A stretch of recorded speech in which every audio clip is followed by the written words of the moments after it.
Okay, so today, monitor was blocking that.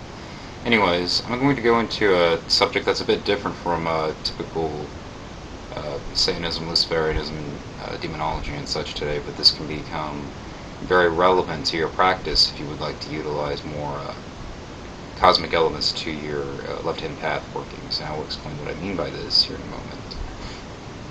Now, before I go any further, the main reason for me deciding to do this video is because I've gotten a few comments from a user named Wise Eye Effect.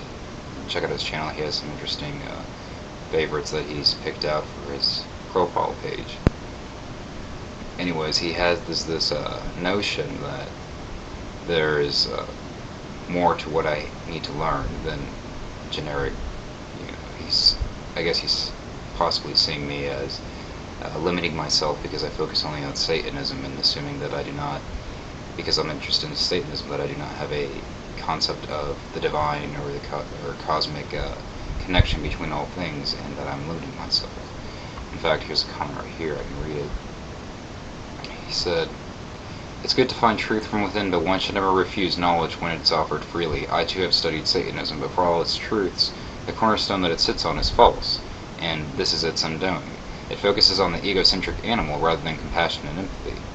That was what he perceived Satanism to be, and says he studied it himself, and that this very thing that's its foundation is its own downfall.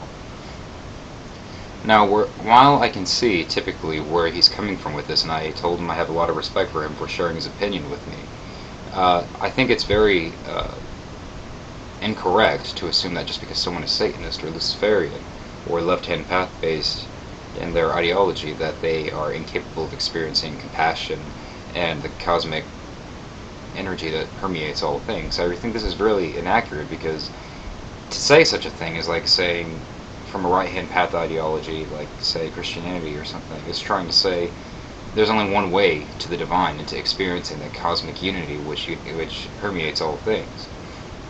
When I say cosmic unity, I simply mean the recognition that all is connected and anyone can accomplish whatever they choose to accomplish because all is connected. And so, let's see, here's another response. He said, "I may have knowledge that I can provide you that you have not yet discovered. I promise you secrets few ever uncover." And he's trying to bring up subjects such as cosmic consciousness. I'm sure he'd bring up things like the Fibonacci sequence, the frequencies that activate those elements of cosmic awareness, these different sound frequencies, and such like that. Solfeggio harmonics, for instance, being another thing that can have the same effect. I'm sure he wants to go into a lot of things like that, but the thing is, I've experienced a lot of things with this, and I've studied a lot of the same things. I've studied sacred geometry. I've studied, how sound can induce ecstatic states of consciousness, especially the gamma waves, because these are the brain's operating frequency. And one thing I suppose I should go into is my own understanding of the cosmic, because anyone else who's going to be seeing my channel these days is going to be assuming, well, I'm just a Satanist, and they have no interest in that because it doesn't going to expand past the 3D elements, and I want to share with you the elements within it that can be utilized that expand beyond the 3D and actually go into the higher vibrational frequencies that anyone can access. It doesn't matter your path, you can still access them. And so, to get a little bit off the topic of Satanism into what I personally know and have experienced from cosmic consciousness, I will say first and foremost that I've had a lot of psychedelic experiences. Entheogens have provided me with that. I've experienced unity from within myself with all things around me. I felt this overwhelming, burning compassion. It overwhelmed my body, and the people in the room around me, I think they might have felt it, they may not have. It doesn't really matter either way because I could feel it. And it was just, I can't describe it. It was just amazing. It was overwhelming. It was everything I had sought out and found. It wasn't an easy experience at first, as you can imagine. The energy buildup can be very overwhelming. It can be very frightening at points because it brings up your fears and makes them surface. And entheogens can naturally activate the Kundalini energy. And the Kundalini energy, as I mentioned in an earlier video, it's represented by a serpent, and when activated during ecstatic emotions like fear, love, anger, things like that, it can create a brief electrical charge connected to the brain and manifest something mystical, as it would appear to be, like a person lifting a car off somebody. This can be due to the Kundalini energy sending that signature vibration, that survival response through the body, but on a higher, elevated level, activating other parts of the brain that would actually allow the chemical functionings within the body to create that feat of strength or sudden instinct that martial artists, for instance, use chi, as they call it, which they say is like an energy field that surrounds the body. It's the same science, just learning how to harness that natural bioelectrical energy that everyone produces in their body and utilizing it with the brain and creating a state of mind that can trigger it at will and therefore do it. There is nothing mystical about it at all. The mysticism is there to cover the actual science. It's simply undiscovered science that many people should look into because they have the ability to do so. This is also why entheogens that are illegal is complete nonsense, is because these things have the ability to help people snap the fuck out of their shit and decide what they want to do with their life, and the whole drug war is it's meaningless. It really is, and it's costing more money than it's saving, and whatever the fuck else you want to go into with that. I won't, because that topic infuriates me. Anyways, as for this cosmic consciousness, like I said, I experienced it. Cosmic consciousness, for instance. Okay, here, let me give an example, because this will have to do with reality. This is perfect. The guy's response to my video, the one I mentioned to you, saying he has things to tell me that I may not already know. This is a perfect place to start, is the concept of truth, and how truth relates to the self and not outside of the self. Now, I'm too distracted by this video window. Wait a minute. Now, truth is so very flexible. It's like water. It's very mutable, and reality is not solid. We can experience it as being very solid, but it isn't. We can change it through altering the currents, like air, the currents that we perceive within our own mind, simply sending new thoughts, new inspirations, new beats of creativity into our own universe that is connected to our mind. Now, the neurons within the mind, within the brain rather, neurons take the generic shape of the universe. Go into Google Images and type in neuron universe and you'll see what I mean. This was a study done, and the shape of the universe represents a neuron. So if you think of every little neuron in your brain being like its own individual universe connecting a larger one, which is your overall functioning of your brain and therefore your perception, then you can have many universes within your one mind. But just because there's many universes within your one mind doesn't mean they're apart from your mind. And I think to be apart from your own mind would be to, I guess, be somebody that lives in a lot of fear and to deny a lot of your own traits and desires. And to do this is very unhealthy, because it's like you acknowledge half of your universe, but the rest of it isn't welcome because there's something about it you're afraid of or don't like, as can be found in a lot of right-hand path ideologies that state, well, you can do this and you can be balanced and you can be spiritual, but you cannot indulge because it's evil, it's impure, whenever these traits are natural and a part of your brain and always will be.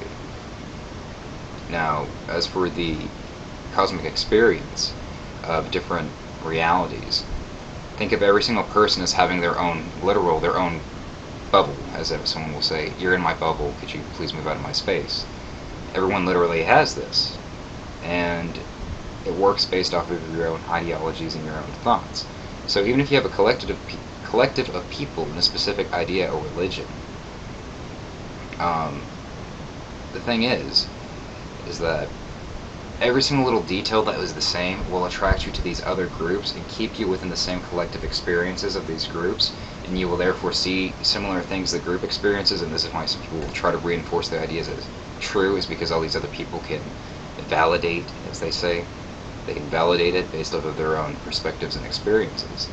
The same goes with people that are not religious at all and saying, well, I've never experienced anything. Which they're right, they haven't, because they're in a reality where such things don't happen. And furthermore, like attracts like. Keep this in mind before I go into the next branch of this.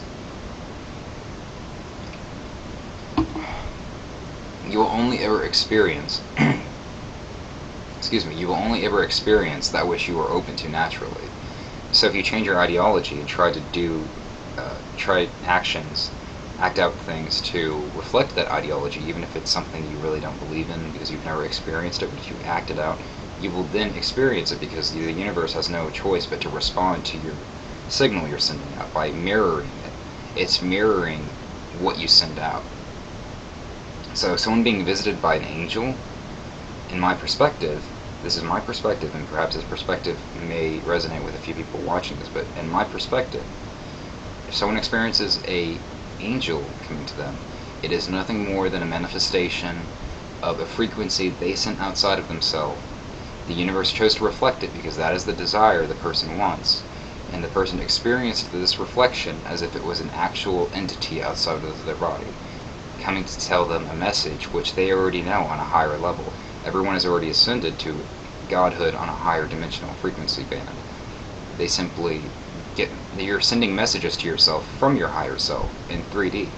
And many people can literally, in a sense, be possessed by themselves, in a sense, during these ecstatic states of consciousness. They feel like they're transformed and they're renewed. It's their higher self that reflects their more genuine nature, which may show in 3D. It's not that it can't show in 3D, but whenever it's in its strongest state, it reflects the nature of your highest self. So someone that appears to be really angelic and giving off a energy that's peaceful and calming and just wanting to help people, something like that, it may be a reflection of a higher dimensional version of themselves rather than their complete 3D self. So whenever someone assumes that they are their ego, in a sense, they are their ego on a 3D level, but their ego also has a connection to something that may lack ego on a different level. But to truly be divine, you cannot deny your desire, you cannot deny your ego. That will always be there with you, because the third dimension is still a part of you. It's a matter of moving your awareness to what level you choose, what dimension you choose. And most of us have a predominant outlook that is 3D based, because we enjoy 3D. It's only natural. We are immortal and we have the choice to experience 3D all we desire.